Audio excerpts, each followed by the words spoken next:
I did it with this guy because this guy is really good at clinch, and I hate him for it.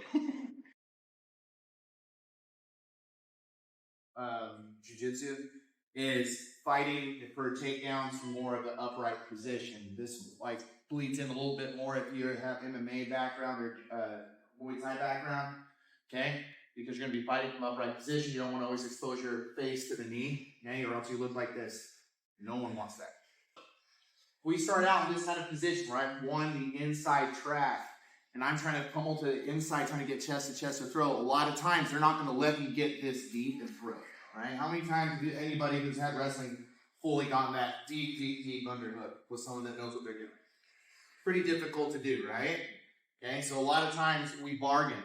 So one way that we can fight to get a decent underhook is by pulling their head down. So I'm here, I'm going to get to the top of the head here, and I'm going to frame with my elbow into here. As I do that, I'm going to pull his head to my chest as I outside step. I'm going to flare that elbow, much like what we were just warming up with. Any questions so far?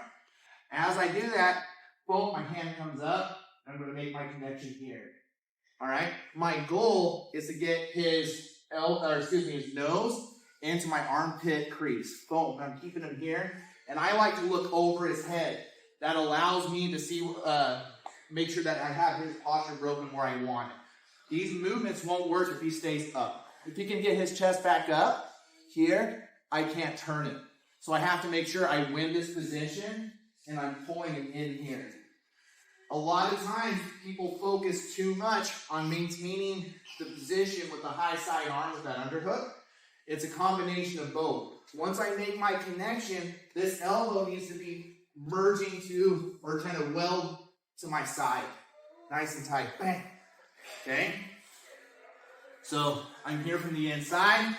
Hand comes up. I'm going to pull. And I'm going to flare. Bang. I'm going to get here. Now, I'm instantly going to start backing up because I don't want him to have access to this thing. Okay? So I'm backing up. Clinch and do this. Go ahead, because he's just going to be like, what are you doing? Okay? I have to turn that wheel. So to win that underhook, I have to get him heavy on this side. So I get here, I got to get him to commit. See, now I'm under. See my hands coming up? Now, see, a lot of you guys turning your hand here and coming back here. Do you feel much control here on that head? Do you? No. So what are you going to do? He's going to square up with me and hurt my feelings. I have to maintain this frame. So my thumb stays here. I put my hand to the back of his head, and I pull it into my knee like this. Now you feel more pressure on that? Mm-hmm. Okay, I did it with this guy because this guy is really good at clinch, and I hate him for it. Okay? So, when I win that position, I have to stay here. Punch that over, and then, a lot of guys don't understand this because we're like lightning getting needed by backing up. Not if their head is in your armpit.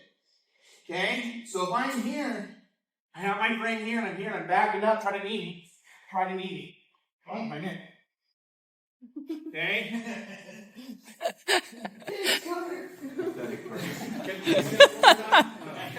I warmed him up for that. So, but this breaks into the next thing. As I'm backing up, what I'm trying to do is feel the timing on my underhook side. I'm trying to get him heavy on the foot near my underhook side. This is where it gets super lazy. This is an old man throwing 101. Not throwing old men. Don't go to retirement home and do that. That's just rude. Okay? Job security. But if it's an old man doing it to you, just fine. So I'm here, I'm going to wear him back, and I'm trying to wait for that.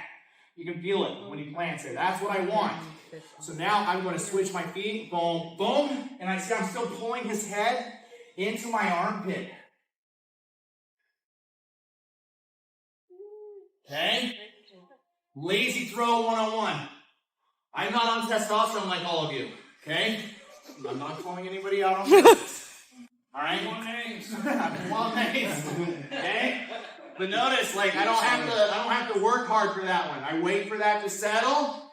I switch my feet, and I just keep his head in my armpit. And then I just look over this way. Hey, Diego. And then the hip will follow. Okay? Make sure when we're doing this, we're paying attention to the people around us. We're not throwing anything. Are you doing okay? Okay, you're off the right. All right, so I'm here. Remember, when I set this up, it's not here because that doesn't do anything. My delt isn't strong enough. Even you, Zeke, you're not going to just be able to upright row the guy. Okay? So I'm here. I get my hand. I turn him.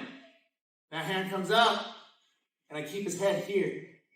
1, 2, bang. Bang. All right? Good. So now here's the hip sag. So again, they know what's going on. I pull and he follows me through here. I'm going to pull him. I'm going to bring his head up. Does this look familiar, Coach? To snap over. And what I'm going to do is as he's walking, because he's not going to just walk here, I'm going to just step through hips. Okay? You right? Okay, now notice how he landed. Notice how he landed.